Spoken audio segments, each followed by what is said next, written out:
LS मराठीचा महाराष्ट्र दौरा सुरू आहे आणि या दौऱ्याच्या निमित्ताने आपण धाराशिव जिल्ह्यात आहोत। सध्या सर्वांनाच माहिती आहे की एलिनोचा वातावरणावर जो प्रभाव आहे त्याच्यामुळे पाऊस जो आहे तो लांबलेला आहे। मात्र याची जी ग्राउंड रियालिटी आहे ती आपण आज प्रत्यक्षात पाहणार आहोत। मी धाराशिव जिल्ह्यातील तुळजापूर तालुक्यात असणाऱ्या एका गावामध्ये आहे। आपण जर संपूर्ण परिसर पाहिला या ठिकाणी तर या ठिकाणी फक्त कुसाळा सोडून काहीच या ठिकाणी उगवलेलं आपल्याला पाहायला मिळत नाही। अगदी जी झाडं आहेत बांधावरची ती देखील सुकून गेली आहेत आणि अर्थात पाऊस सर्वांना आतुरता जी होती ती पावसाची होती। शेतकऱ्यांचे डोळे जे होते ते आसमंताकडे लागले होते, मात्र वरुण राजा शेतकऱ्यावर अशा स्वरूपात रुसलाय की तो पडायला तयार नाही। आता नेमकी इथली परिस्थिती काय आणि याचा संपूर्ण आढावा जो आहे तो आपण या रिपोर्टमधून घेणार आहोत। आपल्यासोबत स्थानिक काही शेतकरी आहेत। काय सांगाल, गेल्या अनेक दिवसापासून पावसाची प्रतीक्षा आहे। खरं तर आज 20 जून आहे। अनेक ठिकाणी मुसळधार पाऊस मागच्या वर्षी या टायमाला होऊन गेला होता। आता तुम्हाला पिण्याच्या पाण्यासाठी वणवण करावी लागते। तुमचे जनावर असतील किंवा सगळं संपूर्ण शेती पाण्यासाठी सगळे तरसलेत। काय सांगाल सर? प्रतिवर्षाप्रमाणे याही वर्षी पाऊस पडेल असा हवामान खात्याचा अंदाज होता, पण आता हवामान खात्याचे माणसं आता म्हणत आहेत की यावर्षी फार ग्लोबल वॉर्मिंग आहे आणि जी काय पॅसिफिक महासागरातून ज्या अमेरिकेच्या किनाऱ्यावरून जे वारे येत होते तीच तिथं उष्ण कटिबंधीय किंवा त्या समुद्रातलं टेम्परेचर वाढल्यामुळं ती ढगच इकडे येत नाहीत, त्यामुळं पाऊस पडत नाही असा हवामान खात्याचा आता अंदाज आहे। यावर्षी भीषण दुष्काळ आहे। काही जण स्कायमेटवाले म्हणतात की भीषण दुष्काळ आहे किंवा आपलं जे भारतीय हवामान आहे त्याने म्हणतात काही ठिकाणी पडेल किंवा नाही।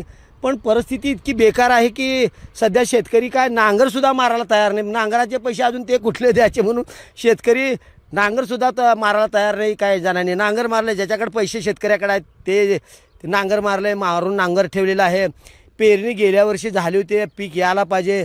भयानक दुष्काळ परिस्थिती आणि ज्याचे काय थोडेफार ऊस आहेत तेही वाळून चालले आहेत। आमचं शासनाला म्हणणं आहे की बाबा ज्या काही हेक्टरी नुकसान आहे ऊसाचं तंतोतंत बघा तुम्ही। या तुमचे जी काय तलाठी आहेत, मंडळ अधिकारी आहेत, येऊन सर्वे करा आणि त्या पद्धतीने शेतकऱ्याला त्याचे 4 पैसे द्या। नाहीतर मग शेतकऱ्याला ऊसाच्या पैशासाठी आंदोलन करावं लागतं आहे आणि जे हाय पीक त्याच्यासाठी तरी किमान सरकारने, केंद्र सरकारने, राज्य सरकारनं लक्ष घातलं पाहिजे। 4 पैसे आमच्या शेतकऱ्याला मिळाले पाहिजे ही आमची भावना आहे। सरकार कमी पडतंय कुठेतरी या संपूर्ण उपाययोजनेत। खरं तर आपण पाहिलं तर एका बाजूला राजकारण आहे, त्या राजकारणासाठी 24 तास वाहून जाणारे नेते राज्यात आहेत, पण शेतासाठी, शेतकऱ्यांसाठी आणि या आसमानी सुलतानी संकटावर उपाययोजना करण्यासारखी सरकार कमी पडतंय। सरकार नक्कीच कमी पडते। सरकारने ठोस पावलं उचलले पाहिजे ना। आता जर समजा दुष्काळ पडला तर आम्ही पिकाला घातलेले ती काय खत पाणी आता 5-6 महिने झालं त्याची जोपासणूक केलं आहे। मग जसं तुम्ही उद्योगपतींना तुम्ही त्यांना कर्जमाफी करताय त्यांचे 1.5 लाख कोटी 2 लाख कोटी, मग या शेतकऱ्याला काय तुम्हाला जी काय हेक्टरी त्याचं मागतोय आणि शेतकरी तुम्ही माल तर कमी घेताय। आमची मागणीच आहे शेतकऱ्याची की आमच्या आधारभूत किमतीप्रमाणे आमच्या शेताच्या मालाला भाव द्या, ते देत नाहीत। आमचे 15% शेतकरी देशामध्ये आहेत, ही कृषीप्रधान देश आहे आणि त्याच्यामध्ये 85% लोक खाणारे आहेत। मग त्या खाणाऱ्या लोकांचं मतदान जास्त आहे आणि पिकवणाऱ्या माणसाचं मतदान कमी आहे। त्यामुळं सरकार काय विचार करतं, शेतकऱ्याला काय मारा करतोच अज्ञानी आहे। पण शेतकरी हा पोशिंदा आहे, शेतकरी हा अन्नदाता आहे, त्याच्याकडे सरकारनं यावर्षी लक्ष द्यावं असं आमची अपेक्षा आहे। पण जर या ठिकाणी पाहिलं तर आपण ज्या ठिकाणी उभं आहे बांध कॅनॉल आहे, इथं खरं तर पाहायला गेलं तर आज वर्षापूर्वी बऱ्यापैकी भरून वाहत होता तलावे, सगळं जे जीवन आहे ते सुखी संपन्न होतं आणि यावर्षी नेमकी इतकी भयान परिस्थिती आली आहे। काय सांगाल एकंदरीत जर पाहिलं तर काय परिस्थिती, आणि जर अजूनही पाऊस जर पडला नाही अजून आठवड्याभर तर काय परिस्थिती आहे? परिस्थिती खूप वाईट होणार आहे। तिथे पिकं वाळून जातील। आमचे जनावर आहेत, म्हशी आहेत, शेळ्या गुरं सर्व जनावर आहेत। जनावरंसुद्धा आम्हाला विकावं लागेल। शेवटी पर्यायी काय शेतकऱ्याकडे नाही। वैरणीची सोय शासनानं करावं हेच नेमकं काय काय पिकं तुमच्याकडे आत्ता वावरामध्ये आहेत आणि काय किती भीती आहे त्यांना ती सुकून जाण्याची पाण्याअभावी? वावरामध्ये पीक म्हणलं तर आता खरीपाचं का पीक नाही, फक्त रब्बीचं म्हणून एक ऊस म्हणून आहे। ती पण जरा थोडंफार पाणी असल्यामुळे सांभाळलं होतं। आता पाणी कोणाच्या विहिरीला नाही, तलावात नसल्यामुळं बी शासनानं कनेक्शन कट करून टाकलेले आहेत। आता ऊसाला पण पाणी नाही म्हणावं असं। आता ऊस तर लोकप्रतिनिधी लक्ष राजकारणात आहे का बांधावर आहे तुमच्या? सगळे नेते लोक पुढारी लोक सगळे राजकारणाचे शेताच्या बांधावर कोण कुठला पुढारी कोणच नाही. हां, जस्तेच्या कामात व्यस्त येतं, पीक विमा देणं झाले तर, कर्जमाफी व्यवस्थित करणं झाले तर. किती क्षेत्र आहे आपलं? आमचं क्षेत्र एक आहे, 10 एकर आहे. काय मागणी सरकारकडे? कारण उपजीविका बहुतांश ज्या शेतकऱ्यांची आहे ती शेतीवर अवलंबून आहे आणि शेती अर्थात निसर्गावर अवलंबून आहे. आता पण इथं उभं आहे, पाऊस डग काही दिसत नाही आणि काय नेमकी काय मागणी काय सरकारकडे? काय करावं सरकारने?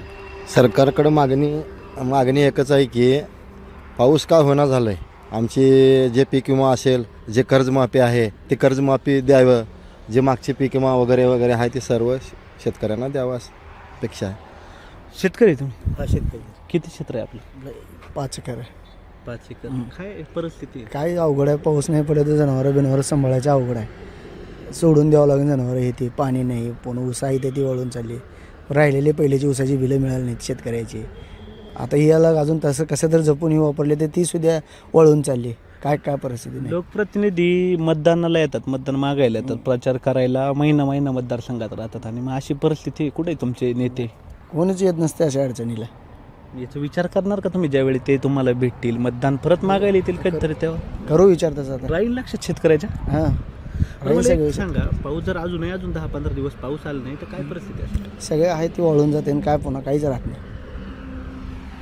अत्यंत जी परिस्थिती आहे ती मनाला हेलून टाकणारी. हाच बळीराजा आहे की जो पोशिंदा आहे जगाचा आणि आज त्यालाच उपासमारीची वेळ आली आहे. प्यायला पाणी साधं नाही आहे. सर्रास प्रश्न आहे. आज शहरांमध्ये देखील पाणी कपात जी आहे ती लागू आहे आणि मराठवाड्यातील हा भाग, विदर्भ असेल, अजूनही काही बराच महाराष्ट्रातला भाग आहे, अगदी पश्चिम महाराष्ट्र ज्या ठिकाणी धरणं आहेत मोठ्या संख्येने त्या ठिकाणी सुद्धा अशी परिस्थिती. आणि या भागात तर अगदी दुष्काळ जो आहे तो 5वीला पुजल्यासारखा हा संपूर्ण भाग आहे.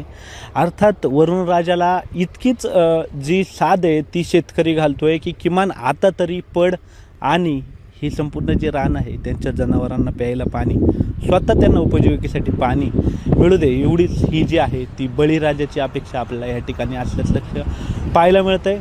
संपूर्ण जे राजकीय नेते आहेत ते व्यस्त आहेत त्यांच्या दौऱ्यांमध्ये, त्यांच्या राजकीय सारीपाटाचा खेळ आखण्यात.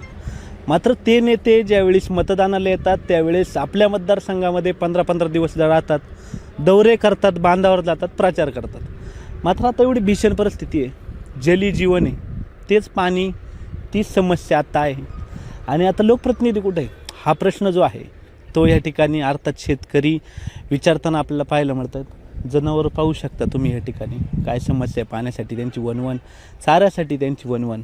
मात्र ह्या मुक्या जीवांचा आणि हे शेतकरी ज्यांना जे मुके नसून सुद्धा ज्यांच्या हातात सध्या काही नाही, संपूर्ण जी आहे ती शेतकऱ्यांच्या हातात संपूर्ण गोष्ट आहेत. आता अर्थातच याच्याकडं लक्ष जे आहे ते सरकारने द्यायचं आहे. थोडे सगळे दौरे, सगळ्या राजकीय घडामोडी, राजकारणाच्या ज्या चाली आहेत त्या थोड्या पाऊस होईपर्यंत बाजूला ठेवून या शेतकऱ्यांच्या बांधावर, या शेतकऱ्यांच्या पाण्यासाठी पाठपुरावा करायचा आहे. तरच तुम्हाला त्यांच्या दारापुढं मतं मागण्याचा अधिकार जो आहे तो मिळणार आहे. कॅमेरामन दिनेश सिंगसह मी प्रथमेश तांबे, LS मराठी, तुळजापूर.